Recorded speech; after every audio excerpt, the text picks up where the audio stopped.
The Chicago Bears just signed a pretty dynamic player. And I think part of this is to find a new way to take advantage of some of these NFL kickoff rules that have been put in place. So OTAs just finished up, and the Bears, they just added a weapon. And training camp is only 44 days away. So GM Ryan Poles, he never sleeps.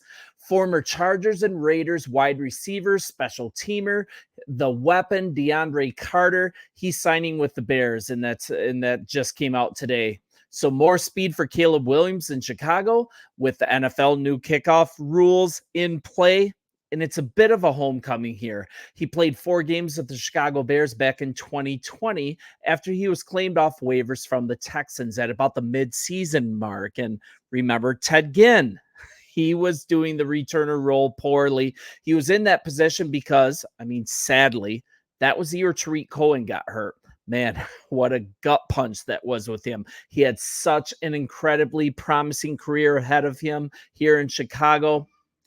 But I think kind of since then, they've never quite been able to get the return game figured out. And now with the new return rules in place, I can't say that enough times. Maybe the signing is another step towards finding the answer here. So Carter, kind of the book on here, I'll go to the Windy City here. That's a good source for this. You guys check out the article yourselves. But he's a 6-year veteran who's been one of the league's better returners since he joined. And with the new kickoff rules, that will help returners actually make returns. He's going to be one of the more dangerous ones. He's 5'8", 190 pounds, just very athletic and fast as a return man. He can also play wide receiver, and that adds some key depth to multiple positions across the roster. Career years of the Chargers back in 21 and 22, more on that in a little bit, but during that time, he scored a total of 6 touchdowns as a wide receiver. And he's been a pretty good returner. He has a career 22.4 yards per kickoff return average. He's averaged 23.8 yards per kickoff return last season with the Raiders, and that's after a down 2022 year with the Chargers of only 19.1. But once again, he was able to be used a lot as a receiver that year. These are just fantastic averages, you guys, and I think he's a welcome addition. This signing does something else. It creates a big competition at camp between Carter, Velus Jones Jr., Ian Wheeler, I think it's Ian Wheeler, excuse me if that's wrong, and also Dante Pettis, who we know and love. I'm going to close this down, but you can find this in that story. So a little bit more about him. He spent 6 years in the NFL. That included a brief stint as a return specialist for Chicago during the 2020 season, which I covered. He returned 4 punts only with a total of 30 yards across 4 games, so not a lot of usage there. But let's move to what he's been as a receiver. His best year as a receiver in the NFL, that came in 2022 with the Chargers. He accounted for 46 catches for 538 receiving yards and 3 touchdowns. And kind of looking at his punt career, his return career as a whole. So let's look at, since he's been a specialist from 21 to 23, he returned 69 punts for 705 yards. That's a 10.2 yard per average, 73 kickoffs for 1,663 yards. That's a really good average. That's 22.8. And that includes a 101-yard kickoff return touchdown against the Falcons during week 4 of the 2021 NFL season. That was his first career touchdown. And that was when he was playing for the Commanders. So the thing is, it's hard to quantify or even measure how good these players are going to be in the return game because we're just in uncharted territory. Since the NFL changed these kickoff rules, it's going to be exciting again. It makes players like Carter relevant and important once again. And I just love the competition he brings in. His speed as a wideout is nice too. Just a nice addition. He's produced when put at wide receiver. He could just be a very good depth piece, plus versatility to add to special teams. So this guy is just fast. He's just hard to bring down. And he's not with the Bears as primarily receiver, really. Just a nice place in the league as a return specialist, and he's a good one. He could add some value catching passes too. Like I said, his performance for the Chargers, And on top of that, it's a bit of a reunion as well, and not just a reunion with the Chicago Bears, but Bears wide receivers coach Chris Beatty, he was his coach while he was with the Chargers as well. I'm terrible with names today. Please excuse me. I'm having a hard time, but we know exactly what we have in him because we have his former position coach, and he's also reunited with Keenan Allen as part of the receiver room as well. So with his receiving abilities, with his return abilities, this just opens up some really interesting competition as camp approaches. And the staff emphasizes versatility across every single spot on this roster.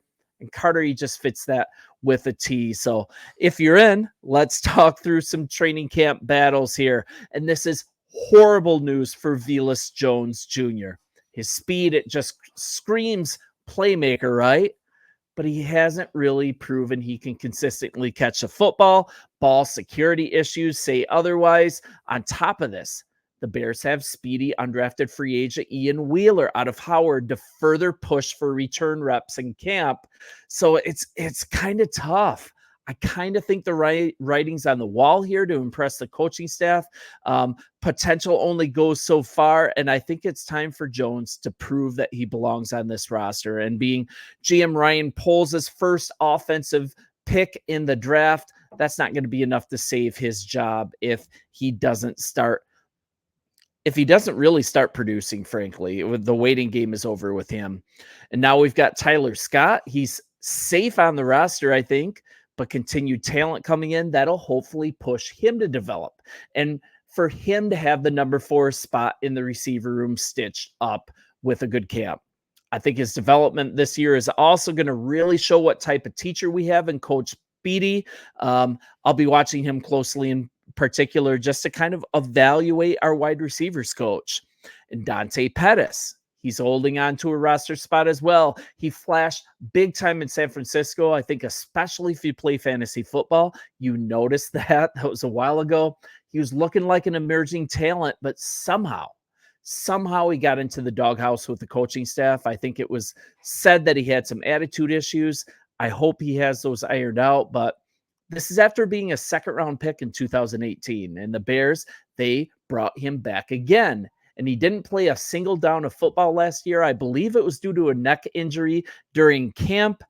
He's just another receiver / returner on this team, just like Jones Jr., another similar player being brought onto the roster like Carter that should light a fire under everyone. So even if Carter isn't the absolute answer as a returner, his placement in camp, the competition that he's going to bring, I think it's just going to further push the talent that we have. But it's very possible that Carter ends up being our main returner threat. And I would love for Wheeler actually to step up for that possibility as well.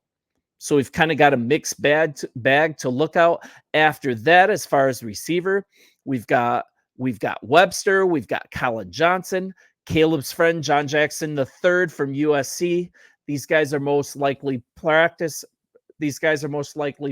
squad material, but it's still going to be some fun to see what develops. And it's just really hard to predict how the NFL's new kickoff rules are going to determine roster construction. And man, I've lost the ability to talk. So I think it's an exciting addition. I think this could end up being a very impactful addition if he measures up to what he's done in the past. He's been one of the better returners in recent years, and I'm excited to see him in camp. I'm excited for these new NFL return rules to get into effect for us to actually see them in action.